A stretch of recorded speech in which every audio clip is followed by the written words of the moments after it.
For decades, governments around the world believed their most secret messages were safe. Military plans, diplomatic cables, intelligence reports. They trusted a Swiss company called Crypto AG, neutral, independent, untouchable. There was just one problem. The company was secretly controlled by the CIA. For decades, America didn't need to break codes. It sold the machines that created them. This is the story of one of the greatest intelligence operations ever uncovered. An operation most people have never heard of.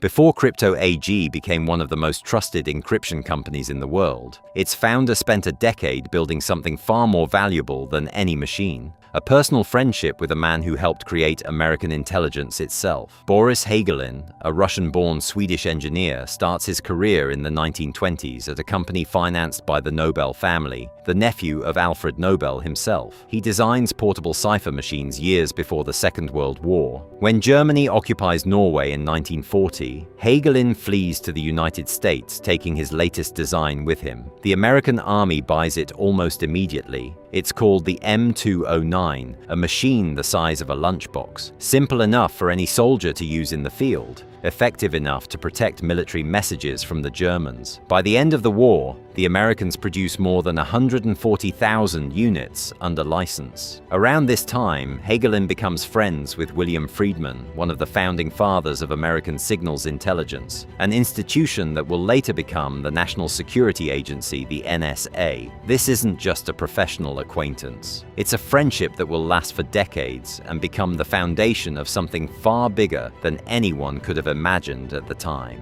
After the war, Hagelin moves his company to Switzerland, a country that has spent centuries selling the world one specific product: neutrality. In 1952, he formally founds Crypto AG in the town of Zug, in the living room of his own house, with a secretary working in the front room and technicians assembling machines in the garage. This unassuming place will, over the next 2 decades, become the supplier of encryption equipment to more than 100 governments and militaries around the world. Iran, Libya, Argentina, India, allies of the United States, its adversaries, all trusting the exact same company.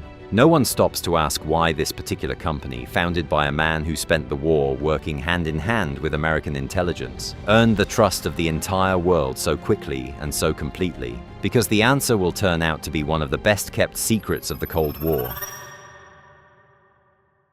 1967. French and West German intelligence approach Hagelin together with an offer to buy his company. Instead of negotiating, Hagelin calls his old wartime friend, the CIA. The Americans have no intention of sharing such a valuable asset with the French. They open their own negotiations and win. On June 4th, 1970, under an operation codenamed Thesaurus, later known as Rubicon, the CIA and West German intelligence, the BND, secretly buy Crypto AG. Each agency pays $3.5 million. Together, $7 million for control of a company trusted by 100 governments. The deal is hidden behind the facade of an ordinary business sale. Ownership formally passes to a holding company registered in Liechtenstein, a country known for asking no questions about who really stands behind a business. To the outside world, to most of Crypto AG's own employees, to the governments buying its machines, nothing appears to change. The company still has the same name, still sits in the same Swiss town, still sells neutrality, but now every machine it produces has a secret built into the heart of its design. The CIA and NSA deliberately weaken the encryption algorithms sold to most customers, subtly enough that users never notice the difference, effectively enough that American cryptanalysts can break any message within hours, sometimes minutes. The truly unbreakable versions of Hagelin's machines are reserved exclusively for the United States and its closest allies. In other words, countries buying equipment from Crypto AG are literally paying for the privilege of being spied on by America, paying out of their own pockets, believing they're buying protection. For 23 years, the operation remains completely undetected. Crypto AG's salesmen fly around the world, selling trust to governments who have no idea they're buying an open door to their own secrets. CIA just gained something every intelligence agency could only dream of, without sending a single spy, without breaking into a single embassy, without cracking a single code by force. It had direct access to the most closely guarded secrets of more than 100 nations. Now comes the question that really matters. What will America do with access no intelligence agency in history had ever dared to dream of? November 1979. Students storm the American embassy in Tehran, taking 52 hostages, a crisis that will paralyze the Carter presidency for 14 months. What the world doesn't know: throughout the entire crisis, the Americans are reading the messages of Iran's negotiators almost in real time. Iran is one of Crypto AG's biggest customers, but it gets better. Algeria, mediating the negotiations between Washington and Tehran, also uses Hagelin's machines. The NSA reads both sides of the same diplomatic channel simultaneously, knowing exactly what each side is really thinking before they even sit down at the table. On January the 19th, 1981, the Algiers Accords are signed. The hostages walk free the next day, just minutes after Ronald Reagan is sworn in as the new president, and that was only the beginning. 3 years later, 7,000 miles away, the same mechanism decides an entirely different kind of war. April 1982. Argentina invades the Falklands, a British territory in the South Atlantic. London sends a fleet 8,000 miles to retake the islands. Throughout the 74-day war, the Argentine military encodes its orders on Crypto AG machines, with no idea the Americans can read them just as easily as the Argentines themselves. Washington passes that knowledge straight to London. Their closest ally wins the war, partly thanks to intelligence Argentina will never learn about, but that wasn't even the riskiest use of Crypto AG.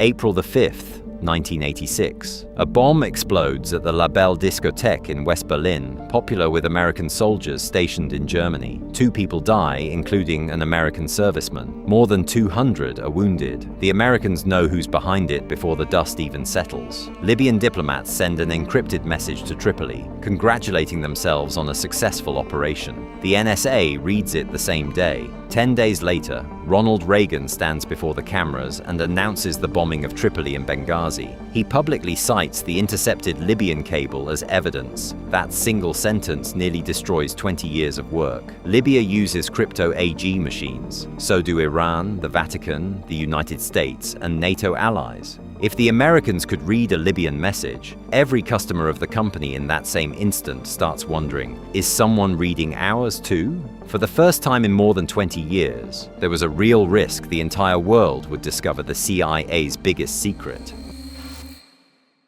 Why was this one operation worth more than hundreds of traditional spy missions combined? The answer is surprisingly simple. The CIA no longer had to break anything. Normally, intelligence work looks completely different. You have to recruit agents, bribe officials, risk human lives, or spend years trying to crack codes. Crypto AG made none of that necessary anymore. Messages arrived practically ready-made, decrypted, translated, ready to read over morning coffee. In 1988, analysts decrypt 19,000 Iranian messages alone. That's 80 to 90% of Iran's entire diplomatic traffic that year. Not fragments, not guesses based on circumstantial evidence. Nearly the entire communications output of one of the most closed regimes on Earth, read by Americans almost as easily as by the Iranians themselves. In the 1980s, Crypto AG machines handle close to 40% of the world's diplomatic communications, not one region, not one alliance, 40% of the entire world. An internal CIA report, declassified decades later, calls it flatly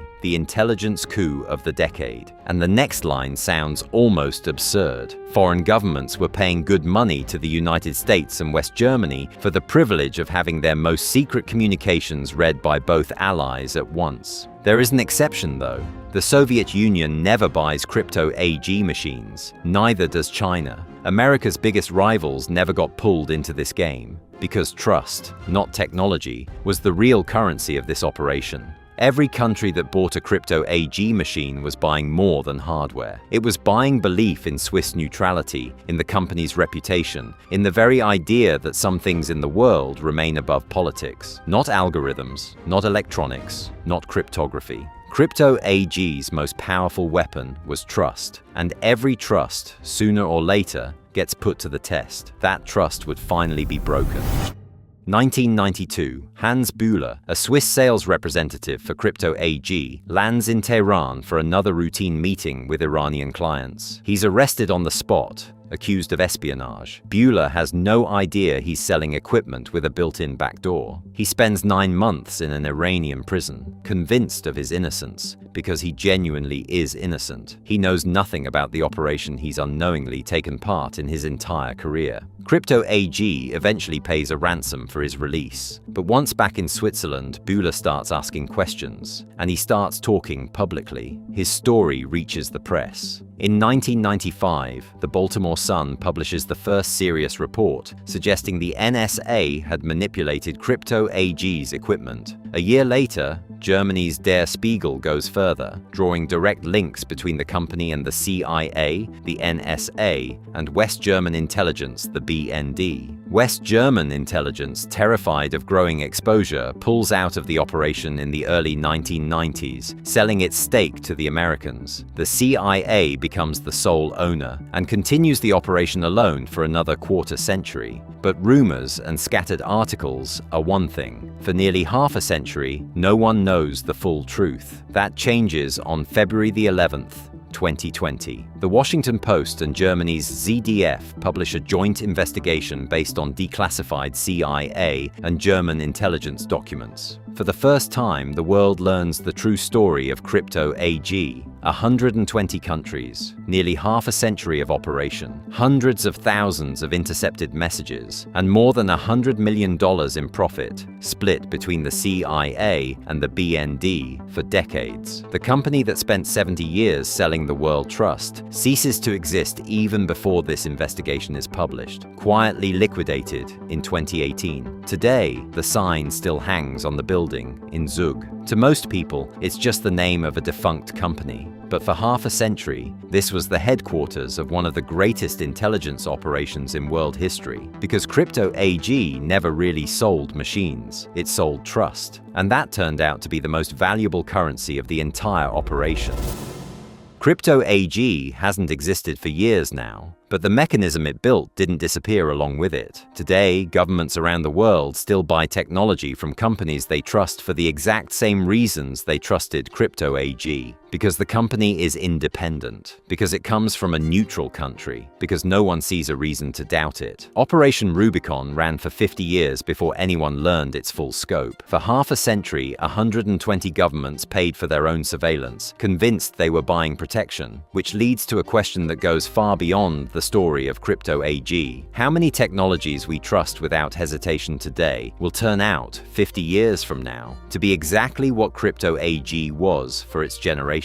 Because Crypto AG taught the world one thing that's easy to forget. The most effective intelligence operation in history didn't need to break in. It just needed the world to open the door itself.